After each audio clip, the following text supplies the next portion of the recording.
While many modern cities have degraded the environment, including polluting air and water, as well as reducing and fragmenting wildlife habitat as they've grown, well planned cities can actually benefit the environment. Cities that are well designed and managed can reduce pollution and preserve rural areas. In general, the best way to reduce the impact of cities is to implement what's called compact development. Cities designed compactly build upward instead of outward. Cities designed this way can house many people, and everything is closer to shopping and jobs and are connected by public transportation.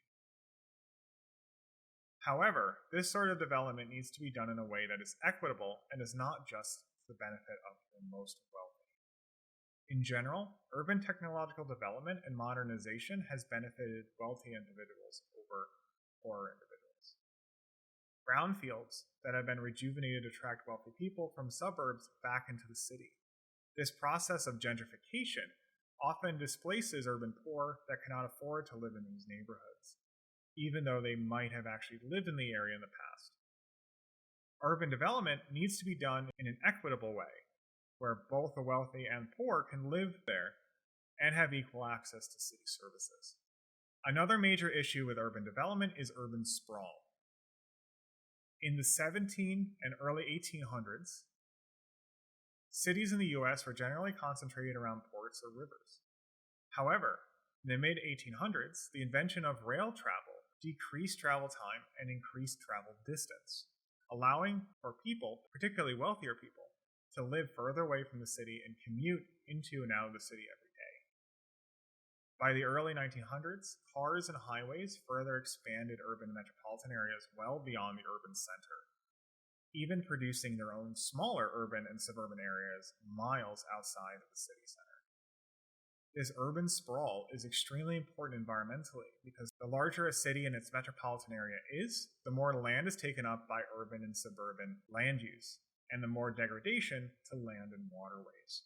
Compact development aims to reduce this sprawl, clustering the population in cities and smaller areas, allowing more land to remain natural or semi-natural. Compact development is possible, but many factors need to be considered. Sustainability is a key component to this, because people need to be able to remain healthy and productive in small confines. City planners need to have clear and cohesive policies for urban growth that take into account the efficient use of energy and other natural resources. They need to reduce harmful outputs like water pollution and food waste, and there needs to be large areas of green space for people to have connection to nature, while also providing important cooling and stormwater management services.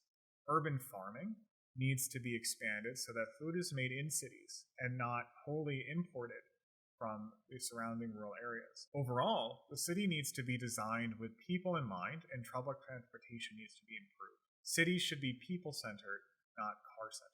Some ways that this is happening in New York City is through green roof initiatives, which build intensive or extensive green roofs on buildings to increase the surface area of green space for stormwater management and cooling. Local businesses are starting to develop rooftop farms to start to figure out how to grow enough food to sustainably feed the city. And while we still have a long way to go, there is a conscious effort in New York City, as well as other cities around the world, to develop more sustainably and more environmentally soundly.